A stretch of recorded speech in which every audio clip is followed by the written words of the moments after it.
Alejandra, al comisionado presidente, al Tecnológico Monterrey, y primero felicitarlos, y me es muy grato estar con jóvenes porque creo que ese es el cambio. Creo que probablemente sea uno de los de mayor edad en este grupo, y lo primero que los felicito es porque tienen una instalación eficiente. Todo lo que los está iluminando a ustedes son lámparas LED y lámparas fluorescentes T5. Y ese es un buen ejemplo, es un espacio que tiene una ventilación adecuada, una iluminación, techos, y es un ejemplo de que se pueden hacer las cosas bien. Todos estos esfuerzos de reforma energética, de leyes, de ajustes en los precios, el objetivo es uno, es que podamos tener energía a precios razonables. Todos los esfuerzos tienen que ver con eso. ¿Y por qué tenemos que tener energía? Porque evidentemente nuestra vida, nuestro desarrollo económico, el crecimiento económico, el desarrollo social, no sería posible sin energía. Bien lo decía el presidente comisionado, todavía alrededor de 18 millones de personas en nuestro país tienen que utilizar leña para preparar sus alimentos. Esto no es solamente un problema energético, es un problema de salud, y un grave problema de salud. Aproximadamente 2 millones de mexicanos no cuentan con energía eléctrica. Primer gran reto que tenemos como seres humanos. Aquí quienes estamos son o estudiantes, o maestros, o servidores públicos, o los que dirigen programas, o los que estamos en bancos o en organismos, en agencias internacionales. Todos tenemos un nivel de conciencia claro de que efectivamente se requiere energía, pero no energía a cualquier costo. Y ese es un tema importante cuando hablamos de una reforma energética. La última ley que se publicó, que se aprobó, fue la Ley de Transición Energética. Y déjenme comenzar diciendo energía, pero no a cualquier costo en términos sociales y ambientales. Y déjenme comenzar con una vivencia muy personal. Este próximo mes va a cumplir mi nieto 1 año.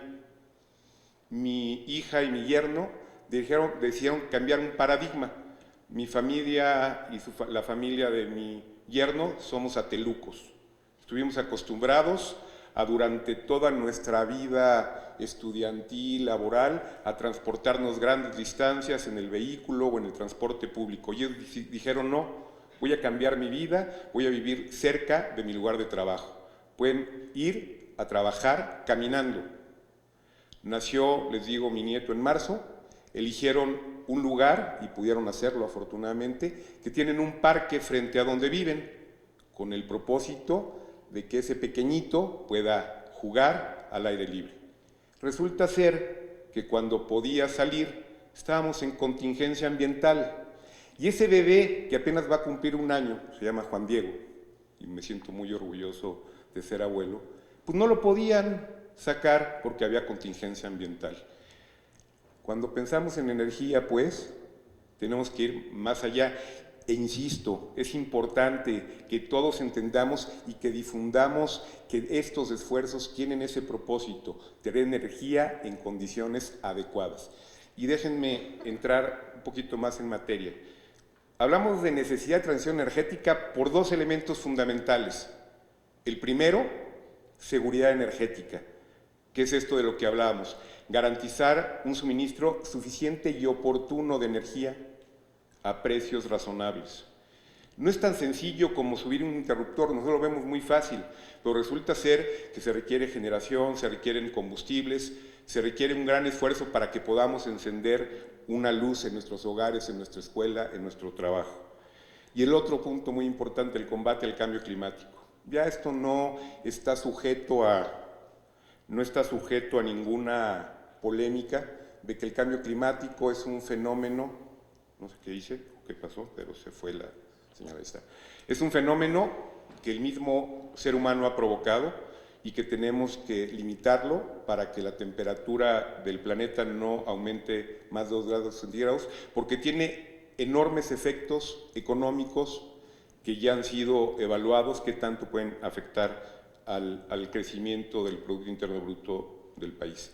Y lo que estamos haciendo en México en materia de transición energética se está haciendo también en otros países con un nivel mayor de desarrollo relativo, que es el caso de Alemania, Francia, y hay un estudio muy interesante de España que es algo de lo que les relataré muy pronto. Estamos hablando de países que tienen condiciones económicas muy diferentes en términos de su Producto Interno Bruto, el consumo per cápita de energía o sus emisiones de CO2, o inclusive también la población. Pero estos países pues tienen las mismas oportunidades. Una de las primeras reformas energéticas, la Energy Wise en Alemania, comenzó en el 2010, con el objetivo de reducir en 40% sus emisiones de gases de efecto invernadero al 2020 y de entre 80 y 95% hacia el año 2050 con relación a 1990. ¿Cómo lograr esto? Con una mayor participación de energías renovables en el consumo de energía y en la generación eléctrica, y también con una mayor eficiencia energética. Ahí pueden ver en la lámina cuáles son las metas que se establecieron. Hay elementos que hay que considerar como muy relevantes: la complejidad de controlar un sistema que es intermitente, a diferencia de una planta que utiliza combustible y que puede estar operando todo el día. Una planta eólica opera sobre todo cuando hay mayor frecuencia e intensidad de vientos, que es en las horas de la noche, o una planta fotovoltaica, obviamente, cuando hay insolación solar. Entonces hay diversos elementos que hay que poder controlar y poder administrar, gestionar para que ese proceso sea posible. No es suficiente con que exista el recurso natural, es necesario también cómo gestionarlo para poderlo aprovechar, para poder que en el contexto operativo técnico puedan funcionar. En el caso de Francia, aquí quisiera destacar sobre todo el tema de que es una ley reciente también, que se formuló en el 2015, y que se basa mucho en algo que mencionaba Selene, en todo este proceso de consulta pública que también se llevó a cabo en el caso de México, que eso también le ha dado una fuerza muy particular al caso de la transición energética en Francia. También con metas muy importantes, tomando en cuenta que Francia es un país que tiene la mayor generación de energía eléctrica en energía nuclear, y que una de sus metas es reducir la generación de energía nuclear y reemplazarla por energías renovables. Destacaría también en el caso de Francia los ejes o los ámbitos de aplicación, y sobre todo la parte del transporte. El transporte, igual en México, les platicaba que para llegar aquí seguí el Waze, y el Waze me mandó por unas callecitas que estaban muy complicadas, entonces venía todo estresado. Llegué al TEC de Monterrey a estacionarme, o conseguir un lugar de estacionamiento es verdaderamente relevante, ¿no? Transporte es uno de los grandes temas a resolver, movilidad urbana. Y aquí lo que está haciendo Francia es buscar el transporte eléctrico como una de sus alternativas más viables. En el caso de México, en el caso de España, perdón, uno de los temas también que más impacto deben tener es, y viene en, no sé si se alcanza a ver, no, mi puntería no es buena, ahí está. Ellos quieren cambiar del 0 al 100% su flota vehicular para uso particular hacia vehículos eléctricos, y cambiar todo el transporte de mercancía carretero a tren. En el caso de México, como les decía, la Ley de Transición Energética se aprueba en el 2015 y tiene tres componentes o tres elementos fundamentales, que es la estrategia de transición energética, el programa especial sobre el mismo tema y el programa nacional de aprovechamiento sustentable de energía. Pero lo más importante es que tiene metas muy específicas en términos de cómo elevar la contribución de las energías limpias, que incluye energías renovables, incluye también el tema de cogeneración eficiente, llegar a niveles de mayor participación en la generación hasta el 2050, llegar a un 50%, y disminuir el consumo de energía haciendo más eficiente el consumo, medido como la intensidad energética, que es la cantidad de energía por unidad de Producto Interno Bruto, disminuirlo en 1.9% en promedio anual hacia el 2030 y en un 2.9% entre el 2016 y el 2050. ¿Qué tipo de avances se están dando? Esto es algo que también mencionó el presidente comisionado de la CRE, es el tema de las subastas.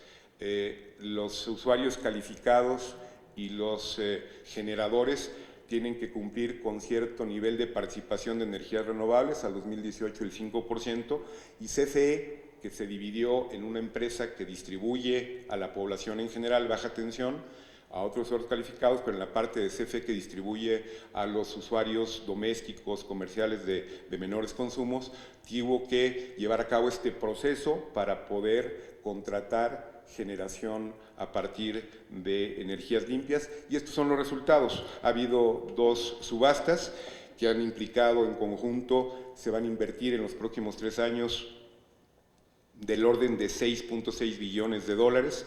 Ha habido una muy importante incremento, se va a generar un importante incremento en la participación de la energía fotovoltaica a través de granjas solares, de grandes centros que van a tener sistemas fotovoltaicos. En la primera subasta fue el 81%, lo mencionaba también Guillermo, con precios que fueron un hito histórico por la baja que se tuvo. En el caso de Chile, bueno, es en Antofagasta, el desierto, ahí era de esperarse por los niveles de radiación tan brutales que el precio fuera más bajo, pero sigue siendo un hito el caso de México, en donde el 81% de la primera subasta fue solar, en el segundo ya hubo solar, hubo un 43% eólica, y algo muy importante también para el caso de nuestro país, que también se abrió gracias a la reforma energética, que es la geotermia, que es otra fuente de energía de carácter renovable que todavía podemos seguir aprovechando. La reflexión final: ojalá todos asumamos nuestro compromiso como humanidad en términos del buen uso de los recursos, en términos también, y creo que nos hace falta en nuestro país, entender las políticas públicas, estudiarlas, en su caso criticarlas para mejorarlas, pero en su caso también apoyarlas para que tengan éxito. Creo que es algo que ustedes como jóvenes deben mantener siempre el liderazgo en estos temas y transmitir informados qué es lo que se está haciendo y por qué se está haciendo. Muchas gracias.